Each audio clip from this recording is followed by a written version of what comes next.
Assalamualaikum warahmatullahi wabarakatuh. Apa kabar kalian semua para pendengar catatan pensil? Semoga kalian sehat selalu, bahagia selalu, dan selalu dalam lindungan Allah Subhanahu wa taala. Amin amin ya rabbal alamin. Alhamdulillah kita hari ini masuk ke part 9. Masya Allah tabarakallah. Semoga kedepannya makin pembahasannya makin seru dan menarik ya. Dan untuk teman-teman yang udah gabung, terima kasih banyak sudah subscribe YouTube aku, sudah like, komen, dan mengikuti snack video aku. Masya Allah banget. Nah, untuk kalian yang baru gabung, catatan pensil itu kita bercerita tentang apa aja sih? Kita itu bercerita tentang apa aja yang mau kita bahas. Kemarin dari part 1 sampai part 8 alhamdulillah ya ada peningkatan gitu, like komennya juga, thank you banget. Bisa ditonton video-videonya. Nah kalau misalnya nonton video jangan di skip ya, dilanjutin biar gak salah paham. Oke sayang, dan ambil pelajarannya apa yang aku sampaikan. Oke, kira-kira hari ini kita mau bahas apa? Coba kita kocoknya, aku udah nyiapin ini seperti ini. Wow. Kalian bisa baca? Orang tua ya.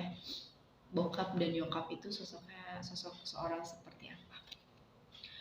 Oke, hari ini kita bakal bahas tentang orang tua ya, judulnya. Kita bakal bahas tentang mama, papa, kita bakal bahas tentang abi, umi, bunda, ayah, orang tua. Oke. Untuk kalian yang masih punya orang tua, pastinya harus disayang ya. Sosok orang tua menurut aku adalah sosok seorang yang sangat berjasa.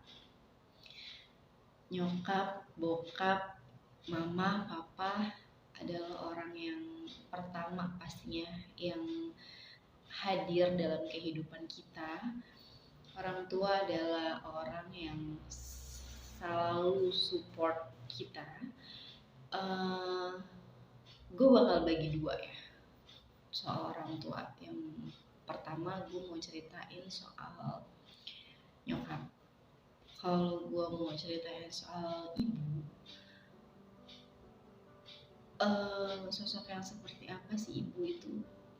Sosok yang sangat luar biasa sih. Sosok yang sangat disayangkan, sosok yang sangat dihargai, sosok yang sangat kita cintai. Doanya itu menembus langit gitu kan katanya. Dan nyokap itu juga orang yang bisa menjadi sahabat buat kita, bisa juga menjadi musuh buat kita, bisa juga menjadi sosok yang apa ya, temen curhat ya pastinya ya. Nah kalau gue itu sama nyokap dari dulu ada fase, jadi kehidupan gue tuh kayak ada step-stepnya gitu. Mungkin ada yang sama gitu sama cerita gue ini. Jadi waktu gue kecil sama nyokap, gue itu bisa dibilang anak yang tidak pintar ya. Dalam arti tidak pintar di sini adalah bukan gue yang bodoh, tapi gue yang lebih suka sama interaksi yang berbeda dari kakak sama adik gue gitu. Nah, nyokap gue ini salah satu orang yang pengennya itu ya anaknya pinter, anaknya yang IQ-nya bagus dan something lain. Yang menurut beliau adalah yang pintar itu orang yang bisa matematika, bisa bahasa Inggris, dan nilai rapotnya itu nggak ada yang merah. Sedangkan gue tuh kebalik, gue tuh lebih suka seni, gue itu lebih suka sesuatu yang menarik, gue tuh lebih suka sesuatu yang bereksplor gitu kan. Nah nyokap gue tuh enggak, tapi nyokap gue itu adalah, gue percaya bahwa nyokap adalah guru terbaik sih buat gue gitu. Nyokap itu orang yang paling takut kehilangan anak-anaknya.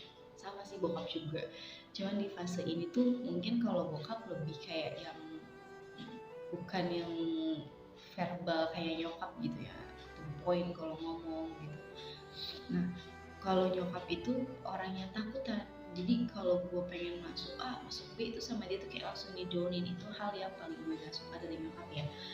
Nyokap itu bisa dibilang kalau mimpi anaknya itu pengennya tuh instan gitu kalau nyokap gue gitu.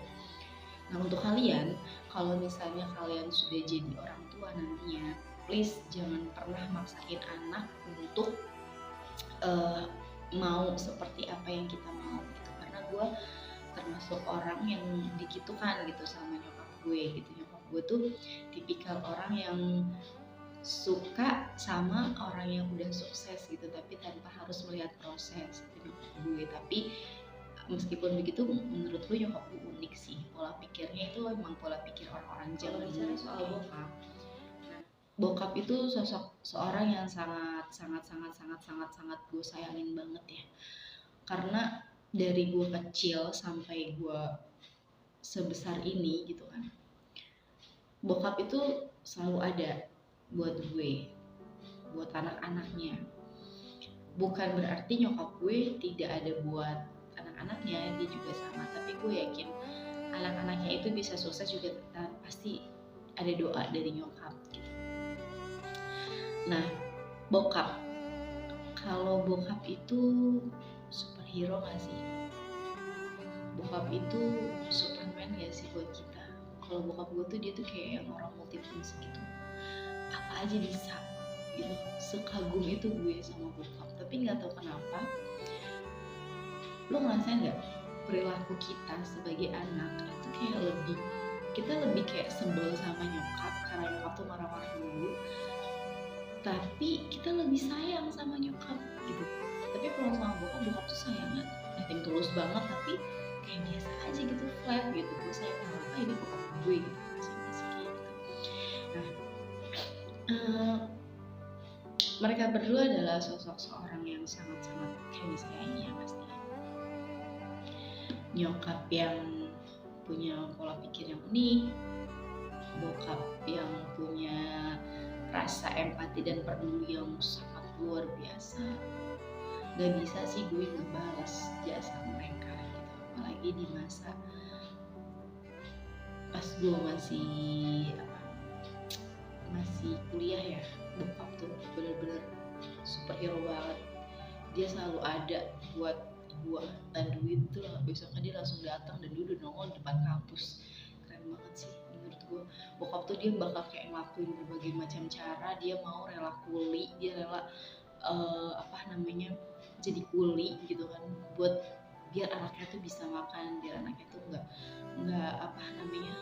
kelaparan gitu. Dan itu masih sampai sekarang. Lo bayangin kalau misalnya kita nih anak-anaknya ini udah berumah tangga, terus ada trouble ekonomi gitu kan, itu tuh bokap gue yang paling ngerti gitu.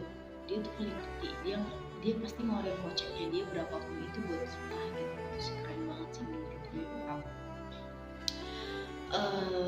Nah untuk kalian nanti kalau misalnya sudah berumah tangga, sudah punya anak, kita sebagai orang tua itu sebisa mungkin jadi sosok seorang yang bisa dijadikan sahabat untuk anak kita, bisa dijadikan kita itu sebagai tempat curhatan anak kita itu bisa jadi tempat pelampiasan amarah, kita bisa menjadi tangisan buat anak. Jadi anak itu tidak canggung, tidak merasa bahwa terintimidasi karena tidak ada pembelaan dari orang tuanya seperti itu. Karena gue ngerasain banget waktu gue kecil itu, ketika gue terintimidasi, gue tuh paling takut ngadu sama nyokap ataupun bokap, karena kayak kalau gue ngadu yang ada gue malah makin diomelin gitu ya, karena ya nyokap yang perempuan mungkin itu ngomel-ngomel gitu. Begitu juga bokap, menurut gue nggak ada gunanya. Makanya gue punya prinsip bahwa kita sebagai anak itu harus punya tekad yang kuat. Kita harus jadi anak yang mandiri, kita harus jadi anak yang percaya bahwa ya tanpa harus adanya orang lain itu kita bisa berdiri sendiri seperti itu. Coba deh kalian lihat kayak pelajaran-pelajaran di luar negeri itu yang dia tuh benar-benar melatih anaknya untuk terbentuk. Makanya kebanyakan orang luar itu kan mereka kayak lebih banyak yang berhasil seperti itu karena didikan orang tua lagi yang gue nggak bisa lupa. Jadi gue itu dulu tomboy banget. Jadi nyokap gue itu ngelarang gue dilarang buat ikut apa namanya kepolisian. Dulu gue punya mimpi gue pengen jadi polwan, terus gue pengen punya mimpi di sekolah di agrobisnis dulu, terus gue pernah juga pengen jadi paskibraka, terus gue pengen jadi orang seni. Gue pengen, itu tuh nyokap yang gugurin semua itu nyokap.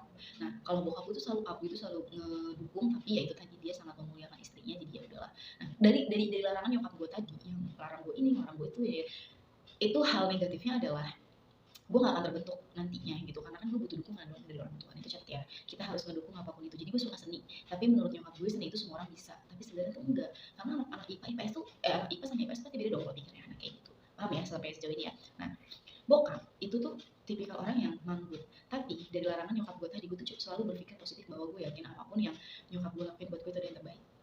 Itu satu. Yang kedua, dari gue SD sampai gue kuliah itu tuh selalu bareng sama kakak gue, enggak pernah enggak, bahkan sebelum gue pindah ke tempat gue sekarang tuh gue satu perumahan sama aku gitu. Dan dari SD SMP SMA sampai gue kuliah itu tuh kita satu kampus terus.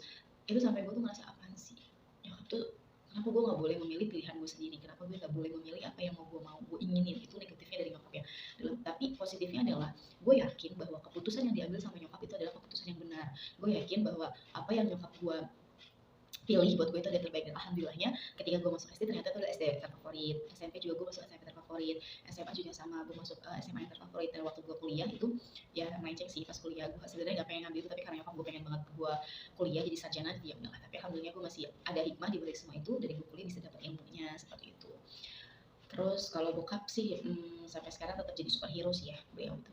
Apapun yang kita inginkan, apapun yang kita butuhin, apapun yang mau kita rencanain, itu bokap selalu dukung. Itu sih seperti itu. Nah untuk kalian, hikmah di balik cerita gue tadi, yang pertama, kalau lu ibu, kalau lu seorang ibu, lu harus jadi ibu, jadi kakak, jadi sahabat, jadi teman, bahkan jadi musuh anak lu sekalian.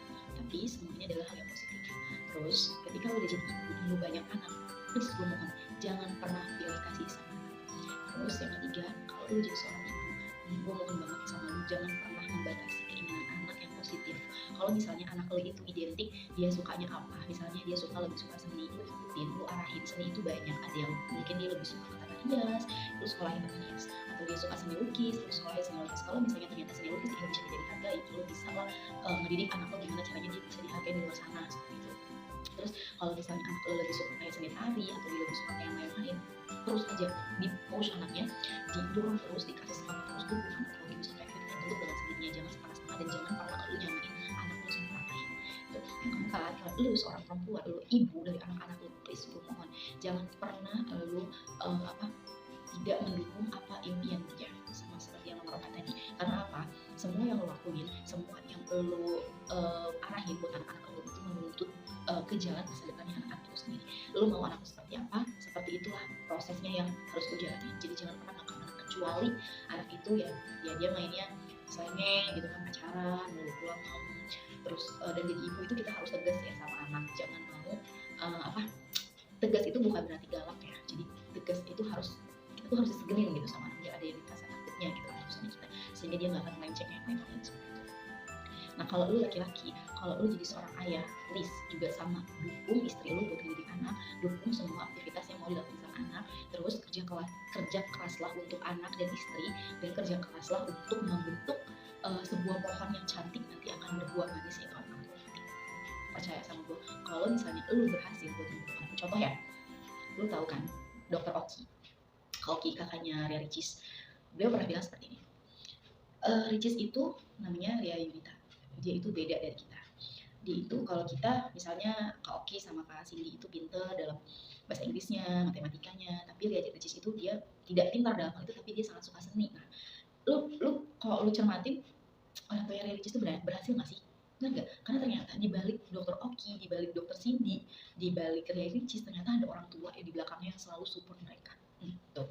Jadi orang tua itu kita jangan menjudge anak, jangan bikin mental anak lebih down, tapi kita harus bikin anak itu jadi semangat, penuh spirit, dan biar akal dia sendiri yang terbentuk, dan akhirnya anak itu akan terbentuk dengan sendiri sehingga dia sukses seperti itu.